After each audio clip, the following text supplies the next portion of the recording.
घरोघरी मातीच्या चुली मालिकेच्या आजच्या भागामध्ये आपण पाहत आहोत जानकी म्हणत असते तो 12 वर्षापूर्वीचा भूतकाळ आणि तोच मी तुम्हाला सांगणार आहे ते मधुभाऊंचं आश्रम आणि त्यानंतर जानकी इथे सगळ्यांना तिचा भूतकाळ आणि त्याचबरोबर तिच्या आयुष्यामध्ये घडलेल्या गोष्टी आता सुरुवातीपासून सांगायला सुरुवात करत असते।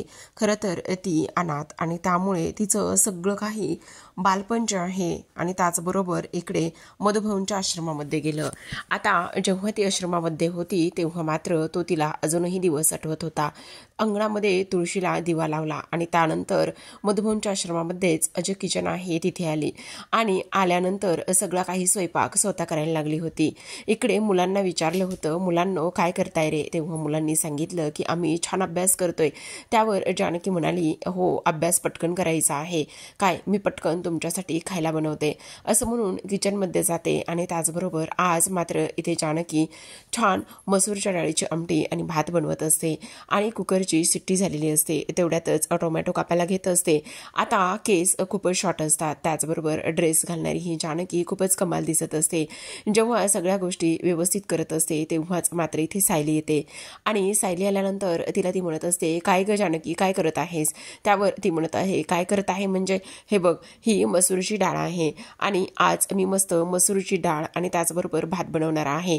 तेव्हा लगेच आता इकडे सायली म्हणत असते, पण हे सगळं तुला करायची काय गरज आहे? मी केलं असतं ना सगळं काही। त्यावर आणि काय ग ही तुझी ही केसाची बट अशी सतत पुढे येते, त्याचं काय करायचं? ती जरा पाठीमागे टाक बघू। त्यावर लगेचच ती म्हणत असते, ते काय आहे ना ती माझी खासियत आहे। हो ते सगळं काही खरं आहे, पण तरी सुद्धा किती वेळा तुला सांगितले असं म्हटल्यानंतर अगं पण हा स्वयंपाक तुला करायची काय गरज आहे? मी सगळं काही केलं असतं ना। त्यावर जानकी तिला म्हणत असते, अगं असं काय करतेस? स्वयंपाक तर तू करणारच आहेस, पण तुला एक गोष्ट सांगू का, इथे आज मी माझ्या हाताने स्वयंपाक बनवणार आहे। तेव्हा इकडे आता ती म्हणत असते, नाही तू आत्ताच्या आत्ता इथे बाहेर जा आणि बाहेर जा, मी जे काही करायचंय ते माझं मी करते स्वयंपाक असं म्हटल्यानंतर आपण पाहतो की आता ती तिला बाहेर काढण्याचा प्रयत्न करत असते। पण इकडे मात्र ती तिथून अजिबात कुठेच जात नाही। ती म्हणत असते, नाही आज मी स्वतः स्वयंपाक बनवणार आहे, कारण आज ना मला एक खूप जास्त खरं सांगायचं तर आता मी इथून आश्रमामधून निघून जाणार आहे ना मुळशीमध्ये, आणि त्यामुळे आज मी माझ्या आवडीचा सगळा काही स्वयंपाक बनवणार आहे असं इकडे ती सांगत असते। तेव्हा प्रेक्षकांनो आपण पाहतो की आता सायली म्हणत असते, काय ग तू निघून जाणार आहेस माझ्या आयुष्यातून आणि तू निघून गेल्यानंतर मला करमेल का? काय होणार आहे ह्या सगळ्या गोष्टींचं? आता तेव्हा ती म्हणत असते, मला तर खूप आठवण येणार आहे, मला सुद्धा नाही करमणार, पण काय करणार ग? आणि त्यावर लगेच आता इकडे ती म्हणत असते, हो माझी मैत्रीण जी आता हरवणार आहे ही आश्रमामधून सोडून जाणार आहे, मग मी माझ्या मनातील छोट्या मोठ्या गोष्टी कोणाला सांगू, कसं सगळे ह्या गोष्टी कोणासोबत शेअर करू मला कळत नाही। त्यावर लगेचच आता इकडे ती म्हणत असते, तू नको काळजी करूस, जेव्हा तुला माझी आठवण येईल तेव्हा आपण नेहमीच एकमेकींना भेटणार आणि सगळ्या गोष्टी करणार आहोत, तुला इथे काळजी करण्याची काहीच गरज नाही असं सुद्धा आता इकडे ती बोलत असते। त्यावर लगेच प्रेक्षकांनो आपण पाहतो की इकडे जानकी म्हणत असते, हे बघ साऊ, मला माहिती ना इकडे आपण दोघी किती कनेक्ट आहोत आणि काही जरी झालं ना तरी सुद्धा आपण सतत भेटत राहणारच आहोत, आणि हे बघ आता उगाचच असं इमोशनल तू मला ब्लॅकमेल करणार नाहीये, समजलं? ही जानकी फक्त आणि फक्त साऊचीच आहे। त्यावर लगेच मला तू जर अशी करायला लागलीस ना तर मी मुळशीमध्ये एखादी दुसरी साऊ शोधेल हा मग। त्यावर लगेच आता इकडे सायली म्हणत असते, नाही अजिबात नाही, आज तर मुळशीला मी तुला सोडवायला सुद्धा येणार आहे। आता पाहतो दुसऱ्या बाजूला इकडे आशीर्वाद बंगल्यामध्ये मस्त छान सकाळची देवपूजा चाललेली असते सुमित्राची। सुमित्रा छान तयार झालेली असते आणि छान तयार होऊन देवघरामध्ये असते, छान देवपूजा करत असते। आज इथे खरं तर 12 वर्षापूर्वीचा हा काळ आहे, सगळं काही सुमित्रा करायची, कोणाचेही लग्न झालेले नव्हते आणि घरामध्ये इथे माणसं तर होती काम करायला, पण सगळ्यात महत्त्वाचं म्हणजे मुलांचे शिक्षण, त्याचबरोबर इथे जी शर्वरी आहे ती सुद्धा इथे राहत नव्हती आणि त्यामुळे सगळ्या गोष्टी इथे आता जी काही सुमित्रा आहे तिला सगळ्या काही करावं लागायच्या। आशीर्वाद बंगला जेव्हा आत्ता आहे तेव्हा तसाच होता। आता इकडे मस्त सुमित्राने सकाळची देवपूजा करून आरती वगैरे करण्याचं जे काही रोजचंच काम असतं ते ती निर्विघ्नपणे पार पाडण्याचं काम करत असते। आता आरती झालेली असते, त्याचबरोबर इथे सगळ्यांना ती आरती देत असते। नाना खूपच एजड दाखवलेले आहेत, बघा ना किती छान दिसत आहेत। त्याचबरोबर आपण पाहतो की आता सुमित्राने देवाची आरती केल्यानंतर ती घरातील इतर सदस्यांना सुद्धा आरती देत असते। पण इकडे मात्र नाना म्हणत असतात, मला तर 3 पोरं आहेत, पण 3 पोरं असून सुद्धा एकाचाही या वेळेला पत्ता नाहीये.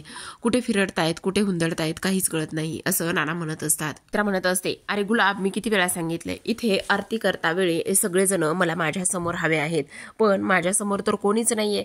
तेव्हा लगेच आता इकडे नाना म्हणत असतात, अगं ये सुमित्रा, चोळ सोडून संन्यासाला फाशी द्यायची काही गरज नाही. तुझा तो सौमित्र मुलगा इथे अभ्यास करत बसला असेल आणि दुसरा मुलगा मात्र इकडे. अहो काय बोलताय? हो तेच बोलतोय. दुसरा मुलगा तिकडे छतावर पक्ष्यांना दाणे टाकत बसला असेल. तेव्हा आपण पाहतो इकडे सौमित्र अभ्यास करत असतो, तर दुसऱ्या बाजूला सारंग जो आहे तो छतावर पक्ष्यांना दाणे टाकत असतो. तो म्हणत असतो, या रे या, सारे या, माझे बराबर अटे, जे काही मी तुम्हाला दाणे टाकत आहे ते खाऊन घ्या, असं म्हणून गाणं म्हणत असतो आणि पक्ष्यांना तो इथे सारंग बोलत असतो. सारंग खरं तर खूपच गोंडस आणि क्यूट असं दाखवलेला आहे त्यांनी त्यावेळेसचा. आता इकडे लगेचच तो नाना म्हणत असतात, आणि तिसरा मुलगा काय? तिसरा मुलगा गेला असेल समाजसेवा करण्यासाठी, त्याचं तर काही इथे विचारूच नको, असं म्हणून आता ऋषिकेश दाखवणार असतात. आता ऋषिकेश मात्र इथे मुळशी गावामध्ये जे काही गुंडागर्दी, त्याचबरोबर इकडे कोणी कोणाला त्रास देत असेल तर ते सगळ्या गोष्टी करण्याचं तो इथे काम करत असतो. आणि हे सगळं काही नाना इथे ओळख करून देऊन सांगत असतात. तर आपण पाहतो की आता सायली म्हणत असते, पण आता मुळशी गाव कसं आहे, काय आहे, तिथे तुझं राहण्याची त्याचबरोबर खाण्यापिण्याची सोय जोपर्यंत मी इथे ठरवत नाही तोपर्यंत तू एकटी तिथे जाणार नाहीयेस. इकडे ऋषी मात्र खूपच डॅशिंग दाखवलेला आहे. तर आता आपण पाहतो की इकडे मधुभाऊ आलेले असतात आणि मधुभाऊ म्हणत असतात, काही गरज नाही सायली, तू काळजी करू नकोस, मी सगळी काही तिथे सोय करून ठेवलेली आहे. जानकी तिथे जाणार आणि प्रधानांकडे तिची व्यवस्था करून ठेवली, त्यामुळे काळजी करण्याची काही गरज नाहीये. आणि त्याहूनही सगळ्यात महत्वाचं म्हणजे तुला एक गोष्ट सांगू का, हे बघ, आता मुळशी गावामध्ये तिथे यात्रा आहे. तेव्हा लगेच आता जानकी म्हणत असते, वाव, जत्रा मला किती आवडते आणि जत्रेत फिरायचं. हां, तेव्हा आता जानकी, इथे मी तुला सोडवायला आलो असतो, पण त्याचं काय आहे ना, तुम्ही दोघी बहिणींनी तिथे जायचं, त्याचबरोबर जत्रेचा आनंद घ्यायचा, ह्या सगळ्या गोष्टी तुम्ही दोघींनी ठरवून ठेवल्या असतील ना, मग उगाचच मी तिथे काही येत नाही, असं इकडे आता ते बोलत असतात. तेव्हा लगेच आता जानकी म्हणत असते, हे बघ सायली, मी काय म्हणते, तू पटकन जा, मुलांचा अभ्यास कर, अभ्यास घे आणि त्याचबरोबर तुझी बॅग पॅक कर, मी पटकन स्वयंपाक बनवून घेते. मधुभाऊ, तुम्हाला सांगू, आम्ही प्रधान काकांच्या घरी जातो आणि त्यानंतर इकडे आम्ही मस्त जत्रेत फिरलं तर चालेल ना? अगं हो चालेल, काय धावेल, काय विचार नाही हे. तेव्हा लगेच आपण पाहतो की इकडे आता जानकी म्हणत असते, मी वरण भाताचा कुकर तर लावलाय, मग तुमच्यासाठी मेथीची भाजी बनवू का? त्यावर मधुभाऊ म्हणत असतात, हो गपुरी, बनव, मेथीची भाजी मस्त बनव. असं म्हटल्यानंतर आता मधुभाऊ म्हणत असतात, हो चालेल ना. त्यावर जानकी म्हणत असते, धावेल धावेल, तुम्ही नक्का काळजी करू. तर आता प्रेक्षकांनो, आपण पाहतो की इकडे आता सगळ्यात महत्वाचं म्हणजे की आता जानकी स्वयंपाकाला लागलेली असते, पण मधुभाऊ मात्र आता विचारात गुंतलेले असतात. मधुभाऊ म्हणत असतात, जानकी माझी पोर खूप गुणाची आहे, आतापर्यंत आश्रमामध्ये राहिली आणि आता मात्र ती मुळशी गावामध्ये तिच्या पुढच्या भविष्यासाठी जाणार आहे. काही जरी झालं तरी सुद्धा तिचं भविष्य हे घडलंच गेलं पाहिजे. ती माझी जानकी ही सीतासारखी आहे, मग तिला सुद्धा आता इकडे रामासारखाच जोडीदार मिळावा, हीच एक शेवटची इच्छा आहे, असं मधुभाऊ म्हणत असतात. तर आता इकडे आपण दुसऱ्या बाजूला पाहतो की नाना म्हणत असतात, सांगू नकोस, तुझी ती पोरं 3 पोरं आहेत, पण नुसती नावाला आहेत. अगं, मोठ्याला एवढं शिक्षण दिलं, एवढं शिकवलं, पण तो काय करतोय, मस्त गावामध्ये उडान टप्पूसारखी कामं करतोय, दंगा मस्ती तो सगळं करतोय, आणि धाकटा तर त्याच्या छायेखालीच त्याला राहायचं असतं. राहिला प्रश्न मधल्याचा, तर तोच तर काय इथे रणदिव्यांचं इथे नाव उज्ज्वल करेल आणि त्याचबरोबर तोच काहीतरी इथे सगळं काही करू शकतो, ह्याचीच मला आता खात्री आहे.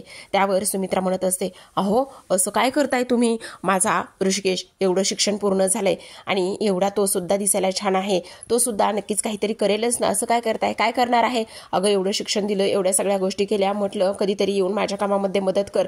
मी तर तुला सुमित्रा सांगतो बघ, अजिबात त्याला कोणी पोरगी सुद्धा देणार नाही. त्यावर लगेच आता सुमित्रा म्हणत असते, अहो असं काय करताय, एवढा छान तो राजबिंड, त्याला इंग्लिशमध्ये काय म्हणतात? त्यावर गुलाब म्हणत असतो, हँडसम. आणि तेव्हा लगेच आता सुमित्रा म्हणत असते, हा तेच ते हँडसम, मी माझ्या इकडे ऋषिकेशसाठी खूप छान आणि सुंदर अशी मुलगी शोधून आणणार आहे बघा, तुम्ही बघतच राहाल. आता नानांचा खूपच जास्त रागराग होत असतो. तर इकडे आपण पाहतो की जानकी आता तिच्या खोलीमध्ये असते, मुळशीला जायचं असतं म्हणून पूर्ण तयारी करत असते, बॅग पॅक करत असते, आणि तेव्हा इकडे खाली बसते. खाली बसल्यानंतर खरं तर अस्वस्थ असते. त्यावर मधुभाऊ तिथे येतात आणि मधुभाऊ म्हणत असतात, काय झालं जानकी, एवढी अस्वस्थ का आहेस? त्यावर जानकी म्हणत असते, काय करू मधुभाऊ, खरं तर इथून मला जायची इच्छाच होत नाही, ह्या वास्तूमध्ये माझा इथे जीव अडकलाय, ही वास्तू म्हणजे माझ्यासाठी माझ्यासाठी सगळं काही आहे, माझी इथून हे सगळं काही सोडून जाण्याची अजिबात इच्छा होत नाही, असं सुद्धा आता इकडे जानकी म्हणत असते. त्यावर मधुभाऊ तिला समजावतात आणि म्हणत असतात, अगं असं काय करतेस, हे बघ ह्या आश्रमामध्ये खूप सारे मुलं मुली येतात आणि खूप सारे मुलं मुली आल्यानंतर इथे त्यांचा जीव ह्या वास्तूमध्ये आश्रमामध्ये जडतो. इथे तुमच्यासारखी मुलं त्यांचं अर्ध आयुष्य या आश्रमामध्ये घालतात, मग साहजिकच आहे ना ह्या सगळ्या गोष्टी होणं. त्यावर जानकी म्हणत असते, पण मधुभाऊ मला हे सगळं सहनच होत नाही. का का अशी वेळ येते, इथे तुम्ही माझ्यासाठी किती आणि काय काय केलेलं आहे. जेव्हा जेव्हा मी आजारी असायचे तेव्हा तेव्हा माझ्या उशाला बसून तुम्ही रात्र जागलेला आहात, मग आता हे सगळं का सोडून जावंसं वाटतंय. त्यावर आता मधुभाऊ म्हणत असतात, अगं मुली मोठ्या झाले की त्याला लग्न करून हे सासरी जावंच लागतं ना, माहेर सोडावंच लागतं. मग असंच आहे काहीसं, तुला तुझ्या भविष्यासाठी हे इथून सोडायचंच आहे ना, आणि तू एकदा इथून गेलीस तर तुला हे सगळं परकत थोडी ना होणार आहे. त्यावर आता जानकी चिडचिड करत असते, म्हणत असते, मला हे सगळं सहनच होत नाहीये. त्यावर मधुभाऊ म्हणत असतात, अगं असं काय करते जानकी, तू सोडून जाणार आहेस, पण हा त्रास मला सुद्धा होतच आहे ना, मला सुद्धा ह्या सगळ्या गोष्टींचं वाईट वाटतच आहे ना, मग का आता मला इथून सोडून जावं लागत आहे. त्यावर आता इकडे मधुभाऊ म्हणत असतात, हे बघ बाळा, तू काळजी करू नकोस, आणि त्याचबरोबर इथे एवढे दिवस राहिलीस, इथे तुझं मन जडलेलं आहे, त्याचबरोबर हे सुद्धा तुझंच घर आहे, तू कधी ये कधी जा, तुला इथे कोणी अडवणार नाही. त्यावर लगेचच आता जानकी म्हणत असते, मधुभाऊ ते सगळं काही खरं आहे, पण इथे सायलीची सोबत, त्याचबरोबर ह्या आश्रमामध्ये मुलांची लागलेली सवय, ह्या सगळ्या गोष्टी मी कशा विसरू शकते, हे मला विसरणं शक्यच नाही, असं जानकी म्हणत असते. त्याचबरोबर आपण पाहतो की आता इकडे ती म्हणत असते, मधुभाऊ मला असं वाटतंय की नाही, मी इथून सोडून गेलंच नाही पाहिजे, मला ह्या सगळ्या गोष्टींचा खूप त्रास होते, मला ही फिलिंग्सच सहन होत नाही. त्यावर आता इकडे मधुभाऊ म्हणत असतात, जानकी तुला आठवतंय का, तू लहान असताना मी तुला एक चिमणी आणि त्याचबरोबर तिच्या पिलांची गोष्ट सांगायचो. त्यावर लगेचच आता जानकी म्हणत असते, हो मधुभाऊ, मला तुमची ती गोष्ट चांगलीच आठवते, तुम्ही मला ती गोष्ट सांगायचा. त्यावर मधुभाऊ म्हणत असतात, हे बघ, जेव्हा चिमणी आपल्या पिलांना जन्म देते आणि आपल्या पिलांना जन्म दिल्यानंतर ती जोपर्यंत त्यांच्या पंखामध्ये बळ येत नाही, जोपर्यंत त्यांना उडण्याची ताकद शक्ती मिळत नाही, तोपर्यंत ती त्यांना आपल्या त्या घरट्यातच ठेवते, पक्ष्यांना त्या दाना आणून देते, त्याचबरोबर त्यांची काळजी घेते, सगळ्या ह्या असल्या वाईट नजरेंपासून, ह्या समाजांपासून तिचं रक्षण करते. मग तसंच आपलं सुद्धा असतं बाळा, पण जेव्हा इथे ते पक्षी त्यांच्या पंखामध्ये बळ येतं आणि त्यांच्या पंखामध्ये बळ आल्यानंतर ती त्यांना असंच हवेमध्ये सोडून देते, आणि तिला खात्री असते की आता काही जरी झालं तरी सुद्धा हे पक्षी खाली कोसळणार नाहीयेत, हे पक्षी इथे जमिनीवर पडणार नाहीयेत, त्यांच्या पंखामध्ये चांगलं बळ आलेलं आहे आणि त्यामुळे ते पक्षी नक्कीच उडू शकतात, उंच भरारी घेऊ शकतात. मग तसंच सेम आता तुझं सुद्धा आहे जानकी, तू आता तुझ्या पायावर उभी राहिलीस आणि तुला तुझ्या पुढच्या भविष्यासाठी इथे ह्या सगळ्या गोष्टी कराव्याच लागणार आहेत ना, मग फक्त तू इथे राहशील आणि तुझं भविष्य इथे असं होईल हे मला नाही चालणार आहे, आणि म्हणूनच मी तुला मुळशीला पाठवत आहे. त्यावर जानकी म्हणत असते, हो मधुभाऊ, तुम्ही बोलताय ते अगदी बरोबर आहे, आणि त्या चिमणी आणि पक्ष्यांची गोष्ट सांगून तर आम्ही ऐकून तर मोठे झालेलो आहोत ना. त्यावर मधुभाऊ म्हणत असतात, मग जसं त्या पक्ष्यांच्या पंखामध्ये बळ आलेलं आहे तसंच माझ्या जानकीच्या पंखामध्ये सुद्धा बळ आले, माझी जानकी सुद्धा आता स्वतःच्या पायावर उभी राहिली ना, त्यामुळे ती स्वतःच्या पायावर उभी राहिली तर ती स्वतःला सावरू शकते, खंबीरपणे उभी राहू शकते. मग आता तुला ह्या सगळ्या गोष्टी करणं गरजेचं आहे ना जानकी, जर तू इथे अशीच अडकून राहिलीस, अशीच पडून राहिलीस तर स्वतःच्या पुढच्या भविष्याचं काय करणार आहेस, नाही ना. त्यावर आता जानकी इमोशनल होते आणि तेव्हा मधुभाऊंच्या जवळ जाऊन रडायला लागलेली असते. जानकी म्हणत असते, खरं सांगू का मधुभाऊ, त्या गोष्टीचा अर्थ आज खऱ्या अर्थाने मला इथे समजला आहे, असं म्हणूनच आता मधुभाऊ जानकीच्या डोक्यावरून प्रेमाने हात फिरवत असतात. तर आता दुसऱ्या बाजूला आपण पाहतो, आशीर्वाद बंगल्यासमोर रणदिवे हे नाव असतं आणि तेव्हा तिथे आपली अवंतिका गाडीवर आलेली असते. खरं तर अवंतिका इकडे सुमित्रेला भेटायला आलेली असते. तर इकडे आता सुमित्राने छान देवपूजा केल्यानंतर आता ती सुमित्राच्या खोलीमध्ये जाते. सुमित्र अभ्यास करत असतो आणि तेव्हा तो तो खरं तर थोडासा कावरा-बावरा होतो. त्यावर इथे लगेचच आता सुमित्रा म्हणत असते, काय रे काय करत होतास? त्यावर तो म्हणत असतो, काही नाही गाई, अभ्यास करत होतो. अरे मी काय म्हणते, कधीतरी त्या अभ्यासाच्या दुनियेतून थोडंसं तरी बाहेर यावं. आणि पण तू इथे कशी? आता काय करणार? पोरं इथे पूजेला देवपूजेला येत नाहीत आणि पोरं देवपूजेला न आल्यामुळे मीच ठरवलं की आता आपणच इकडे मुलांकडे जावं आणि मुलांना इथे आशीर्वाद द्यावा. त्याचबरोबर त्यांना सुद्धा इकडे देवाकडे मागणं मागावा की हे सुद्धा पोरं आपल्या इकडे आणि आपल्या सोबत इथे देवपूजासाठी येतील आणि बसतील म्हणून. पण ही पोरं मात्र तसं काहीच करत नाही येतं आणि ही पोरं तसं काहीच न करत असल्यामुळे आता तर खूपच टेन्शन येतंय बाबा मला, असं इकडे आता ती बोलत असते. तेव्हा लगेच आता सौमित्र आरती घेतो आणि सुमित्राला नमस्कार करतो. तेवढ्यातच आता सौमित्रचा पुन्हा फोन वाजलेला असतो. त्यावर लगेचच आता सुमित्रा म्हणत असते, काय रे अभ्यास वगैरे कसा चाललाय? त्यावर लगेचच आता सौमित्र म्हणत असतो, आई तू नको काळजी करूस, त्याचा अभ्यास वगैरे सगळा काही व्यवस्थित आहे. तेव्हा सुमित्रा म्हणत असते, हो ते सगळं काही खरं आहे, पण तुला सांगू का इथे ना तुझे नाना खूप जास्त चिडचिड करतायत बघ, आणि ते चिडचिड करणं हे साहजिकच आहे. पण मला खात्री आहे माझा सौमित्र छान 4 बुकं वाचल आणि छान मोठा होऊन स्वतःचं नाव कमवेल. तेव्हा तो म्हणत असतो, आई तू नको काळजी करूस, तू म्हणशील तसंच इथे होणार आहे. तेव्हा इकडे आता ती म्हणत असते, हो नाहीतर उगाचच नानांचा ओरडा आणि नानांचं बोलणं खाऊ नकोस बरं का. त्यावर सौमित्र म्हणत असतो, नाही गाई मी असं कसा करेल बरं, असं काहीही करणार नाही. आता इकडे त्याचा फोन कंटिन्यू वाजत असतो आणि फोन कंटिन्यू वाजत असताना आपण पाहतो की इकडे आता त्याचा फोन वाजत असल्याने सुमित्रा म्हणत असते, अरे कोणाचा फोन वाजतोय? कंटिन्यू तुझा फोन वाजतोय, बघ ना कोणाचा आहे तर. अगं काही नाही आई, मित्रांचा आहे, मी घेईल ना नंतर. हो नक्की मित्राचाच आहे ना, बघ बरं एकदा. तेव्हा लगेच आता सौमित्र म्हणत असतो, आई अभ्यास महत्वाचा आहे, मी आता अभ्यास करतोय, खूप इम्पॉर्टंट आहे की नाही, आणि तू नको काळजी करूस. हा फोन संपला का किंवा इथे माझा अभ्यास झाला का मी नक्कीच इथे त्यांना फोन करून सगळं काही सांगेल. आता इकडे फोन करणारी व्यक्ती असते ती म्हणजेच की अवंतिका ह्याला सतत कंटिन्यू कॉल करत असते, कारण ती त्याच्या घराच्या बाहेर आशीर्वाद बंगल्याच्या बाहेर येऊन थांबलेली असते आणि त्यामुळे ती त्याला भेटण्यासाठी आलेली असते आणि म्हणून ती फोन करत असते. आता इकडे सुमित्रा म्हणत असते, अरे काय चाललंय ते तरी सांगणार आहेस का मला, तू फोन करणार आहेस की नाही?